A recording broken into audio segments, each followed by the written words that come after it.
বর্তমানে রাজ্য সরকারের তরফ থেকে সম্পূর্ণ নতুন বাজেট পেশ করা হয়েছে, যেখানে একাধিক নিত্য নতুন প্রকল্পের ঘোষণা করা হয়েছে। সেই সঙ্গে বেশ কয়েকটি প্রকল্পের টাকার পরিমাণ বাড়ানো হয়েছে, যেমন লক্ষ্মী ভাণ্ডার প্রকল্পের টাকা দ্বিগুণ করা হয়েছে। সেই সঙ্গে আপনাদেরকে 100 দিনে কাজের টাকা দেওয়ার ঘোষণা করা হয়েছে, আরও নতুন নতুন প্রকল্পের ঘোষণা করা হয়েছে। তো বর্তমানে বাজেটে নতুন কোন কোন প্রকল্পের ঘোষণা করা হয়েছে, কোন কোন প্রকল্পের টাকা বাড়ানো হয়েছে, নতুন কোন কোন প্রকল্পের সুবিধা পাবেন, তাই নিয়ে আলোচনা করবো আজকের ভিডিওটি।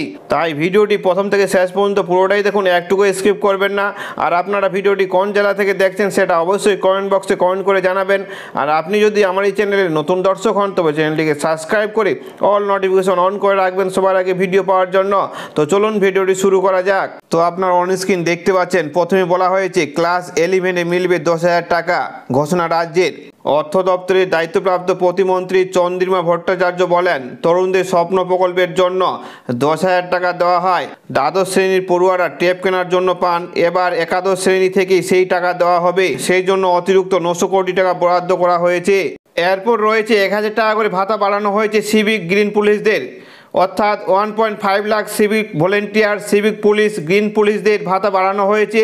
তার সঙ্গে রাজ্য পুলিশে যুক্ত হওয়ার জন্য 10% থেকে বাড়িয়ে 20% করা হয়েছে। এর জন্য 180 কোটি টাকা বরাদ্দ করা হয়েছে। এরপরে বলা হয়েছে 5 লক্ষ চাকরি হবে। ঘোষণা চন্দ্রিমার। অর্থ দপ্তরের দায়িত্বপ্রাপ্ত প্রতিমন্ত্রী চন্দ্রিমা ভট্টাচার্য বলেন, 5 লক্ষ চাকরির ব্যবস্থা করা হবে। রাজ্যের বিভিন্ন দপ্তরে প্রচুর নিয়োগ করা হবে। রাজ্য সরকারি অফিস ও রাজ্যের আয়ত্তাধীন অফিসে নিয়োগ করা হবে। এরপর রয়েছে কুক কাম হেল্পারদের ভাতা বাড়ছে 500 টাকা করে, অর্থাৎ মিড ডে মিলের কুক কাম হেল্পারদের মাসিক আর্থিক সাহায্য বাড়ছে 500 টাকা করে, যার ফলে 2 লক্ষ কুক কাম হেল্পার লাভবান হবেন। এর জন্য অতিরিক্ত বরাদ্দ হচ্ছে 140 কোটি টাকা। এরপর রয়েছে স্বাস্থ্যসাথী কার্ড।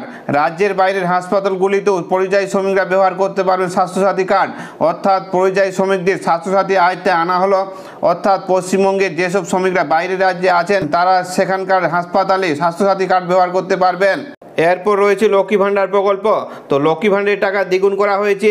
কবে থেকে এই দ্বিগুণ টাকা ব্যাঙ্ক অ্যাকাউন্টে পাবেন, চলুন জেনে নেওয়া যাক। অর্থ দপ্তরের দায়িত্বপ্রাপ্ত প্রতিমন্ত্রী চন্দ্রিমা ভট্টাচার্য বলেন, 2024 সালের এপ্রিল থেকেই জেনারেল ক্যাটাগরি আয়ত্তায় মহিলারা পাবেন 1,000 টাকা করে ও তপশিলি জাতি উপজাতির মহিলারা 1200 টাকা করে পাবেন। মে মাস থেকে সরাসরি ব্যাঙ্ক অ্যাকাউন্টে টাকা ঢুকবে। এর জন্য সরকারের তরফ থেকে বাড়তি 12,000 কোটি টাকা বরাদ্দ করা হয়েছে। এরপর রয়েছে কোলাটেরাল ছাড়াই 100% সুদ। ঘোষণা চন্দ্রিমার। অর্থ দপ্তরের দায়িত্বপ্রাপ্ত প্রতিমন্ত্রী চন্দ্রিমা ভট্টাচার্য বলেন, ভবিষ্যতে ক্রেডিট কার্ডের সুবিধা আরও বাড়ানো হয়েছে। কোনো কোলাটেরাল ছাড়াই 100% ঋণ দেওয়া হবে।